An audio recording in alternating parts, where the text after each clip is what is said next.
Ahab அந்த 2 வேவுக்காரங்களை ஒளிச்சு வச்சது அந்த ராஜாவுக்கு தெரிஞ்சா கொண்டிருப்பார்ல.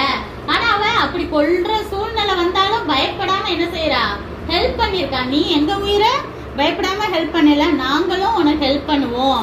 ஆனா நீ என்ன செய்யணும், நீ இதே வீட்டுல இருக்கணும். உனக்கு உங்க அம்மா அப்பா தெரிஞ்சவங்க சொந்தக்காரங்க எல்லாரையும் கூப்பிட்டு வச்சு இந்த வீட்டுக்குள்ளேயே நீங்க எல்லாரும் ஒளிஞ்சு இருங்க. நாங்க யுத்தத்துக்கு வரும்போது என்ன செய்வோம், நாங்க இந்த வீட்டுல உள்ளவங்களை மட்டும் யாரையும் கொல்ல மாட்டோம். அதே போல அவ பின்னாடி ஜன்னல் வழி என்ன செய்வானா, ஒரு பெரிய கயரை போட்டு இறக்கி மலையில போய் ஒளிஞ்சுக்கோங்க. ஏன்னா அப்படி கூடி போனா பிடிச்சிருவாங்க இல்லையா வேவுக்காரங்கன்னு சொல்லிட்டு, நீங்க 3 நாள் மலையில ஒளிஞ்சிருங்க, அதுக்கப்புறமா உங்க ஊருக்கு போங்க அப்படின்னு சொல்லுவா. நீ எப்படி இந்த கயரை இறக்கி விட்டியோ அதே போல சிவப்பு கலர்ல ஒரு கயரை இந்த ஜன்னல்ல கட்டி வை, அதுதான் அடையாளம்.